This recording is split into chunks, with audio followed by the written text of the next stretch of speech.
It was just another rainy night on a city bus, until the wrong man kicked the wrong dog. They thought he was quiet, Get your foot away from the ordinary, dog. just a man traveling Stay alone. right there. Do not They move didn't again. know he was a Navy SEAL. They didn't know the dog at his side was trained for war. And they definitely didn't know that one small act of cruelty would expose a hidden criminal network and change multiple lives forever. This is a story about loyalty, courage, and the quiet miracles that appear when good people refuse to look away. If you believe strength doesn't always shout and heroes don't always wear uniforms, subscribe to the channel, share this story, and stay with us for more powerful journeys like this one.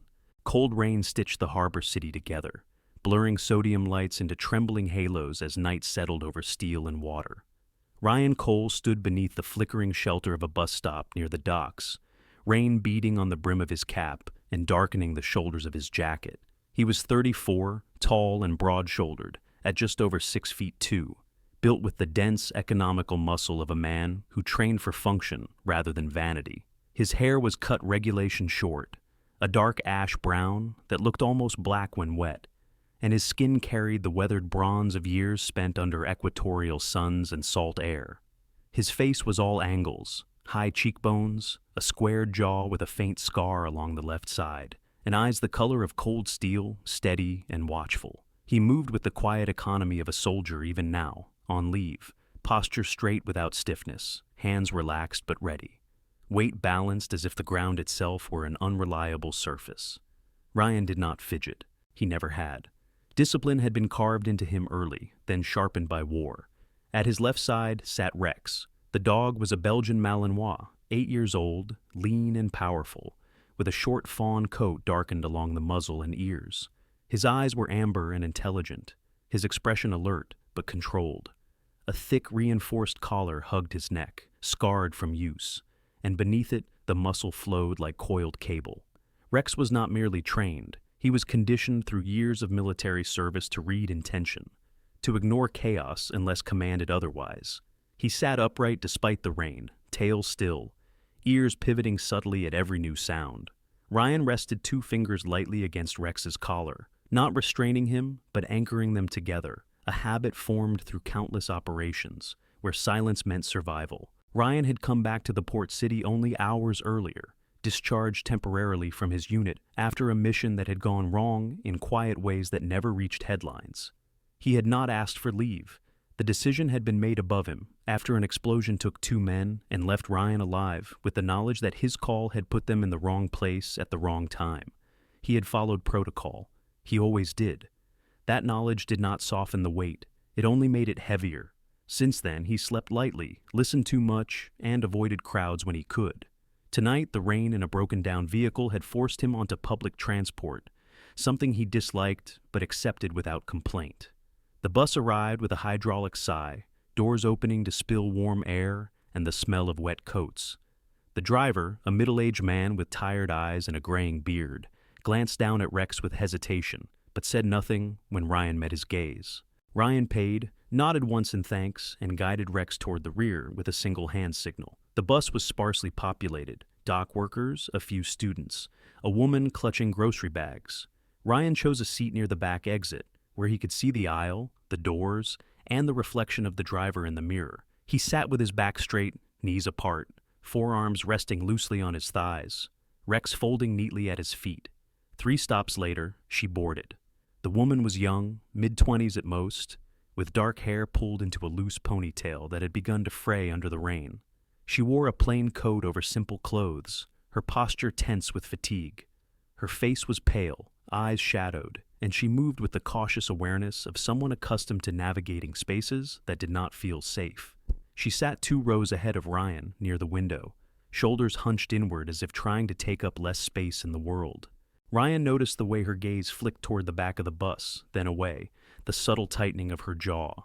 He had seen that look on civilians in conflict zones, people who learned early that attention was a liability.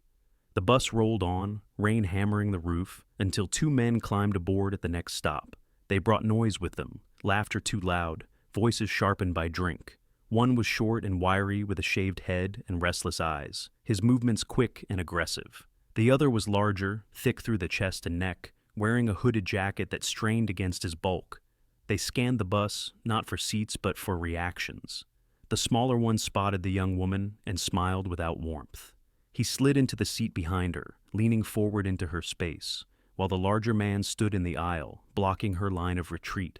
Ryan felt the shift before it fully unfolded, a tightening in the air that pulled his attention forward. He did not move. He watched. The smaller man spoke to the woman, his tone mocking, intrusive. She answered briefly, then turned toward the window, shoulders drawing inward. A hand reached out, brushing her hair. She flinched and told him to stop. The larger man laughed, a low, ugly sound.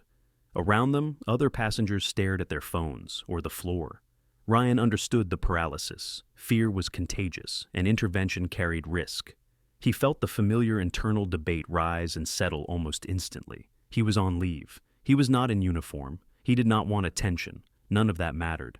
Ryan leaned forward slightly. His voice, when he spoke, was calm and even, pitched low enough to cut through the noise without escalating it. He told them to leave her alone. The smaller man twisted around in his seat, eyes narrowing as he took in Ryan's size, the stillness of his posture. He sneered, words spilling out fast and sharp, testing for weakness. The larger man's gaze dropped to Rex. He nudged the dog with the toe of his boot, then drew back as Rex growled once, a warning that vibrated through his chest without breaking posture. The larger man laughed and kicked. It was a short, brutal motion aimed at Rex's ribs. Time compressed. Ryan's body moved before conscious thought finished forming. He rose in one smooth motion, intercepting the kick with his forearm, while his other hand clamped around the man's ankle. The grip was precise, bone on bone, and Ryan twisted, redirecting momentum while stepping inside the man's balance. The larger man went down hard, air exploding from his lungs as his back hit the floor. The smaller man lunged, cursing, but Ryan pivoted, using the fallen body as a barrier.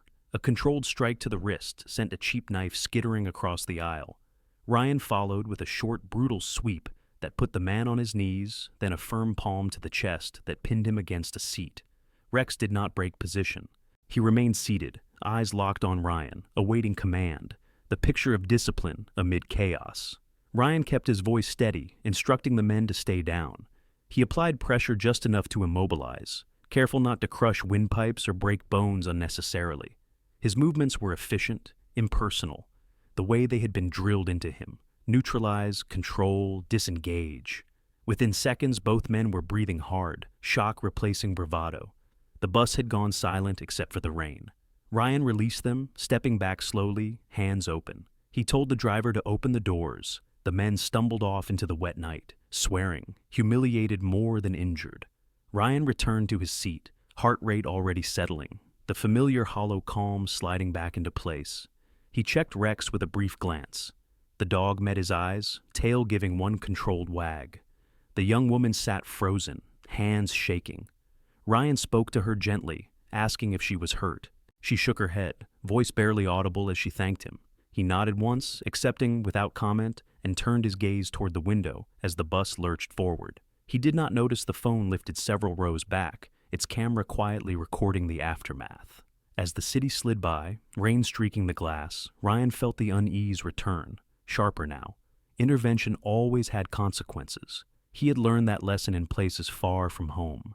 He rested his hand again on Rex's collar, grounding himself in the dog's steady presence, unaware that this brief, violent mercy would ripple outward, drawing the attention of people who watched for exactly this kind of man, disciplined, capable, and inconvenient. Ryan Cole did not like apartments. Too many blind angles, too many places for sound to lie to you. The building where his old friend lived rose from the harbor district like a tired concrete block, its facade stained by salt and diesel exhaust, its windows glowing unevenly against the rain-smeared night. Ryan paused at the entrance, letting the door swing shut behind him, listening to the echo of footsteps that were not his. There were none. He adjusted the strap of his duffel and gave Rex a subtle hand signal to stay close. The dog's gait shortened immediately, shoulder brushing Ryan's calf as they moved. The elevator was broken, a handwritten sign taped crookedly to the doors. Ryan took the stairs two at a time, boots quiet despite his size. He remembered the man he was coming to see, Daniel Mercer, former Navy officer, now a senior port engineer responsible for maintenance schedules and access permissions at the military docks. Daniel had been tall, lean to the point of looking unfinished, with sandy blonde hair always falling into his eyes, no matter how often he cut it. He'd had a nervous habit of rubbing the back of his neck when thinking, a gesture that had never left him, even after command training tried to sand it down. Daniel had not been built for combat the way Ryan was, but he'd possessed a sharp, restless mind and a stubborn sense of right and wrong that had eventually pushed him out of uniform. Ryan reached the fourth floor and stopped. Rex's ears pivoted forward, his body going still. There was a smell in the air beneath the cleaner's citrus, a copper tang that Ryan recognized instantly. Blood. His jaw tightened, and a familiar cold settled behind his eyes.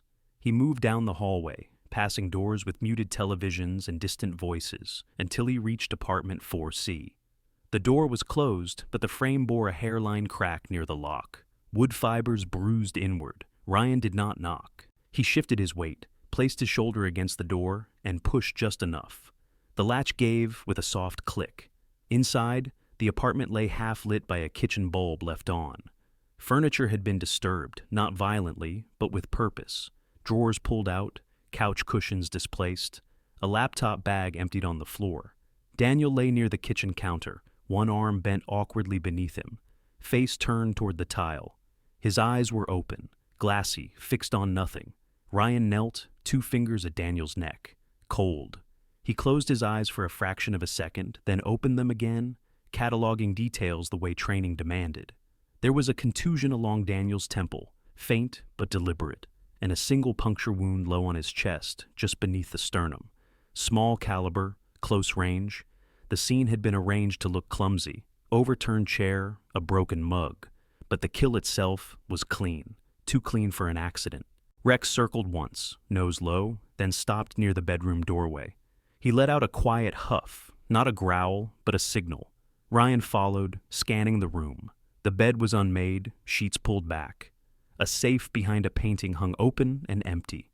Ryan felt a familiar pressure in his chest, not grief yet, but the precursor to it, the knowledge that grief would have to wait. Daniel had called him earlier that week, voice tight, words carefully chosen.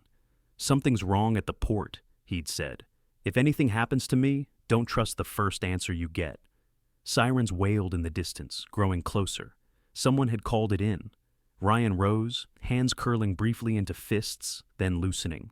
He heard footsteps on the stairs, radios crackling. He stepped into the hallway as 2 police officers rounded the corner.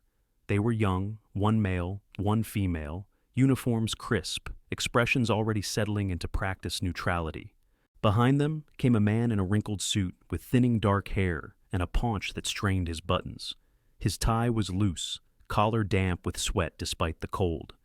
"This the caller?" the man asked, eyes flicking to Ryan, then to Rex.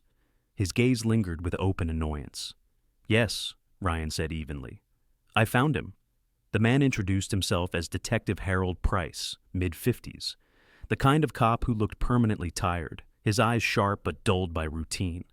His beard was graying and uneven, as if he trimmed it only when it became impossible to ignore. Price stepped into the apartment, barely glancing at Ryan's identification before waving him aside. "Looks like a fall," Price said after a cursory glance at the body. "Hit his head. Heart gave out. Happens." Ryan felt heat rise under his skin.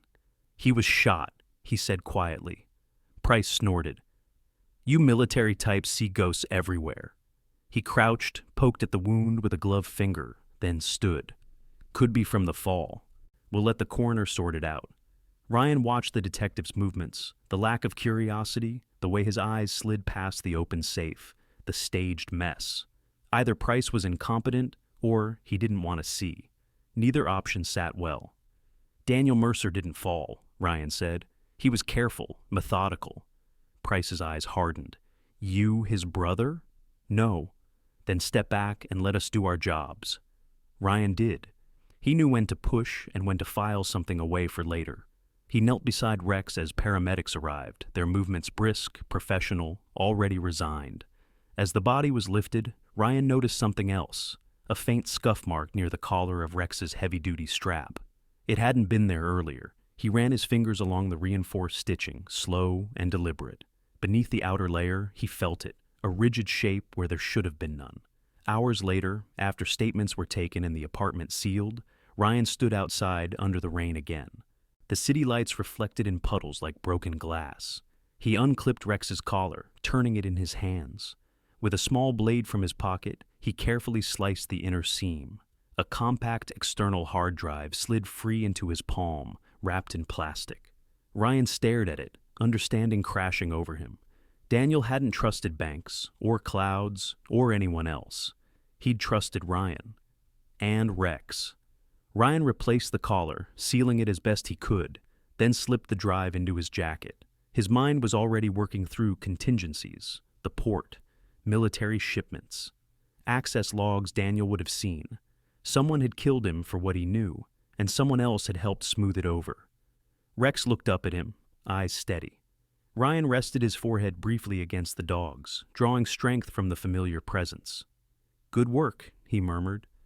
As they walked away from the building, Ryan felt the city watching him, felt the invisible attention shift. He did not yet know who had noticed, or how far their reach extended, only that Daniel's death was not the end of something, but the beginning. Ryan Cole felt the shift before the first shot was fired. It came as a pressure change in his chest, a tightening that had nothing to do with fear and everything to do with pattern recognition.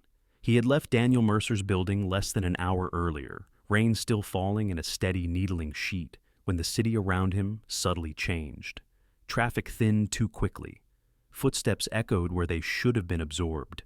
Reflections in dark storefront glass lingered half a second too long. Ryan adjusted his pace without appearing to do so, one hand sliding into the pocket where the concealed hard drive rested, the other brushing Rex's collar. Rex's ears angled back, then forward, reading the same story from scent and sound. The first mercenary missed on purpose. The round cracked into brick just ahead of Ryan's path, a warning disguised as a mistake. Ryan dove behind a parked car as the second shot shattered a rear window, glass spraying like ice. Rex moved with him, body low, controlled, no wasted motion. The shooters were across the street, silhouettes against a loading bay light.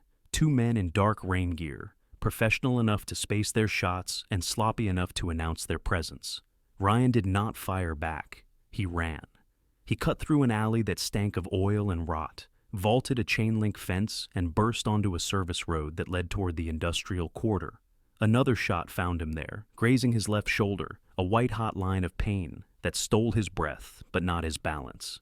He kept moving until his lungs burned and the city swallowed the sound of pursuit. He did not go to a hospital. He went to someone who knew how to work quietly.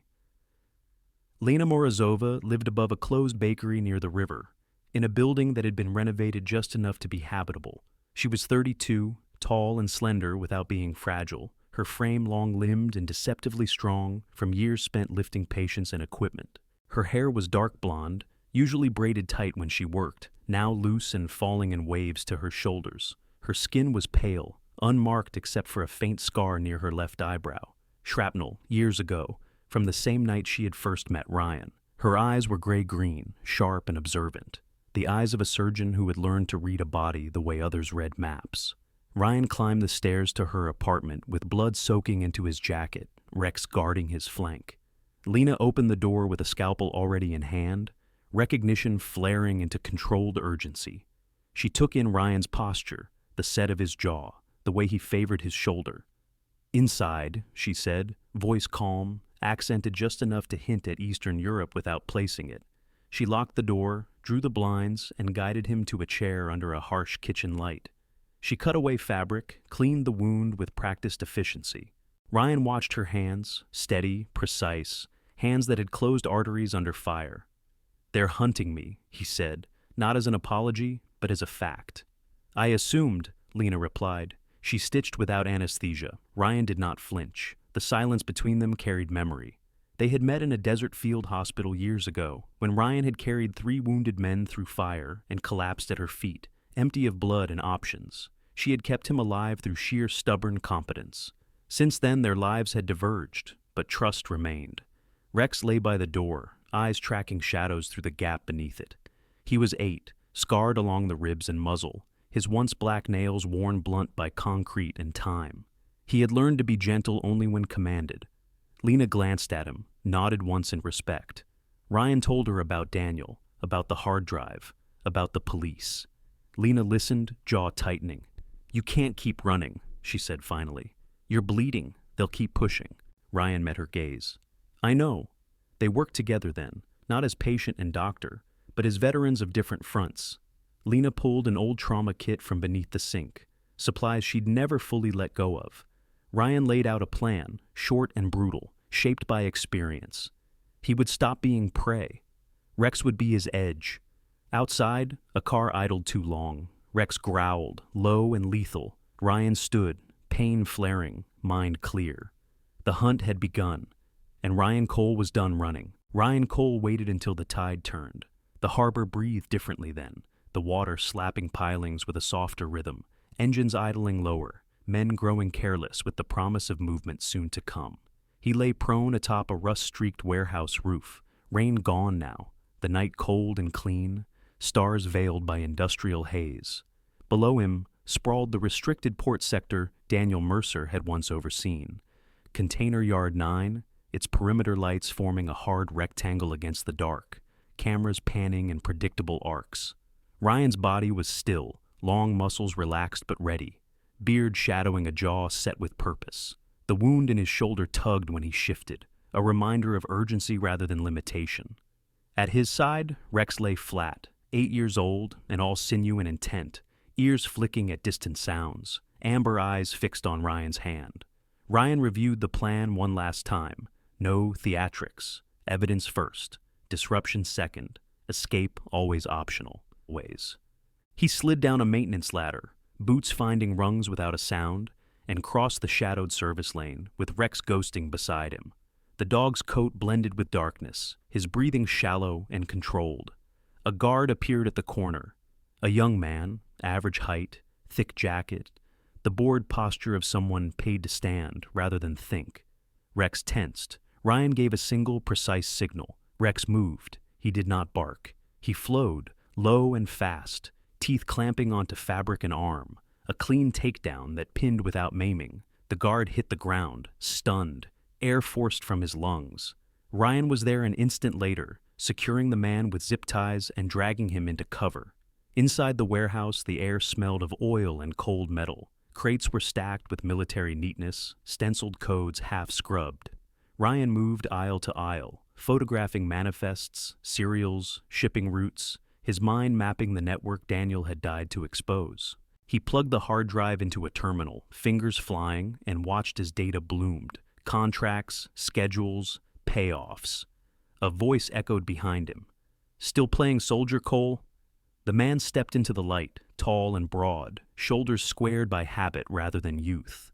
Marcus Hale had been a lieutenant once, Ryan's senior by a year, his beard now shot with gray, his eyes a flat, appraising blue.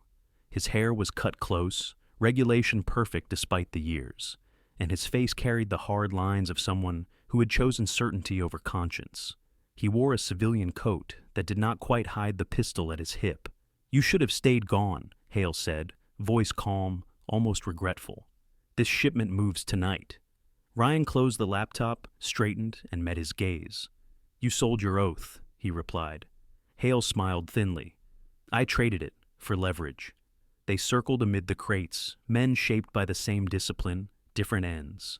Hale lunged first, fast despite his age, and the fight was brutal and close. Elbows, grips, breath knocked loose. Rex darted in and out, snapping at Hale's legs, forcing angles, buying seconds. Ryan disarmed Hale with a wrenching twist, pinned him against a crate, forearm at the throat. Hale's eyes flicked to the dog, then back to Ryan, understanding there. "Do it," Hale rasped. Ryan released pressure, stepped back. "No."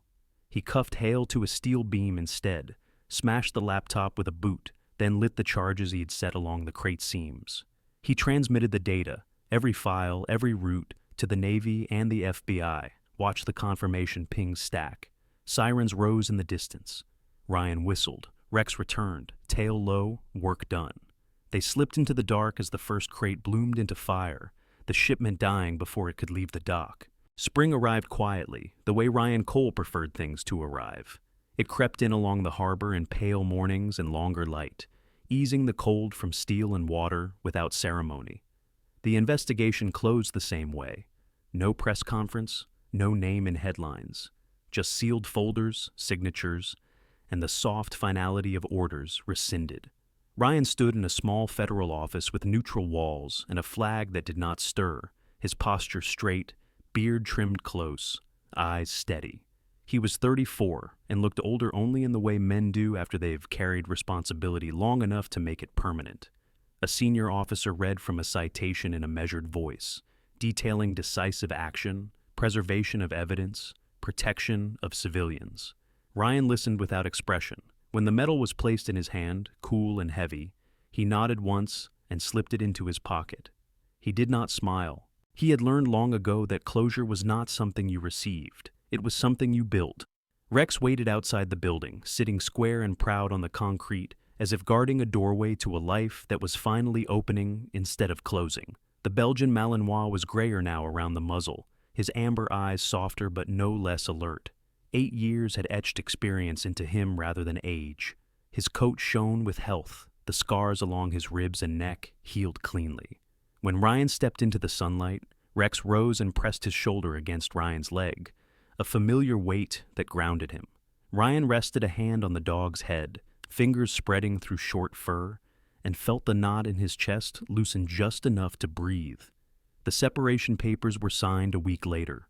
Ryan read every line, not out of mistrust, but habit. He had been shaped by structure, by orders that carried weight and consequences, by a life where clarity was measured in seconds and mistakes in blood. Leaving the Navy did not feel like abandonment. It felt like completion. He turned in equipment, said his goodbyes without speeches, and walked out with a duffel that carried less than it once had. The war did not follow him. He did not invite it. The warehouse on the outskirts of the city had been a ruin when Ryan first unlocked its doors. Brick walls scarred by time, a roof that leaked in 3 places, and a yard choked with weeds. He saw possibility instead of damage.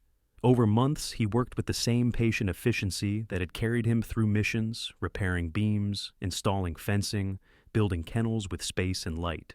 He named it simply Cole Canine Recovery and Training. The sign was modest.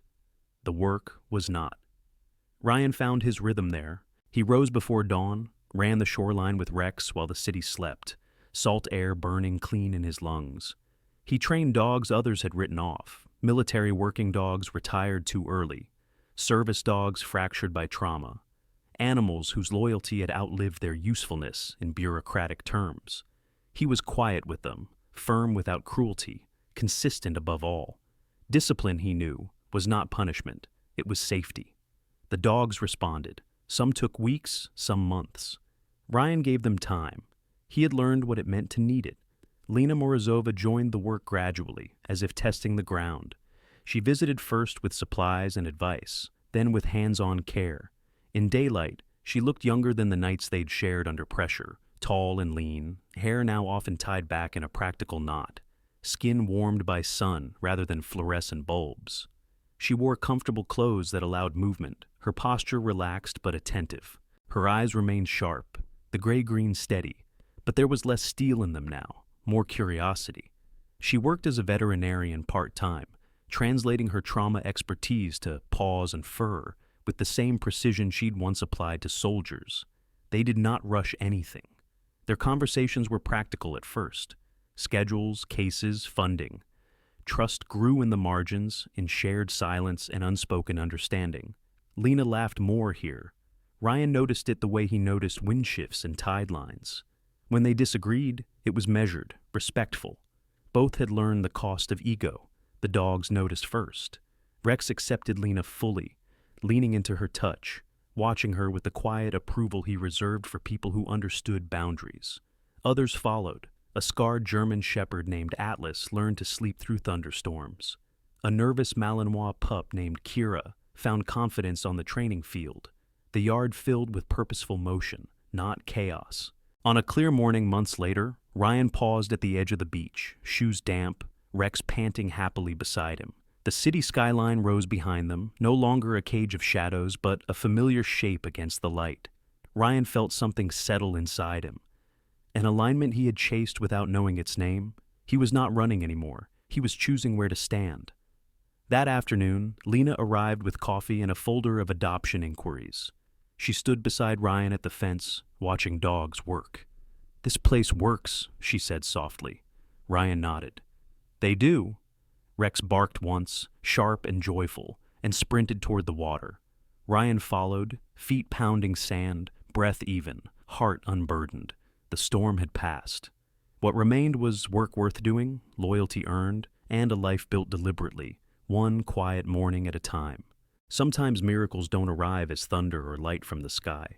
Sometimes they come quietly, through loyalty that never breaks, courage that refuses to quit, and the choice to protect instead of destroy.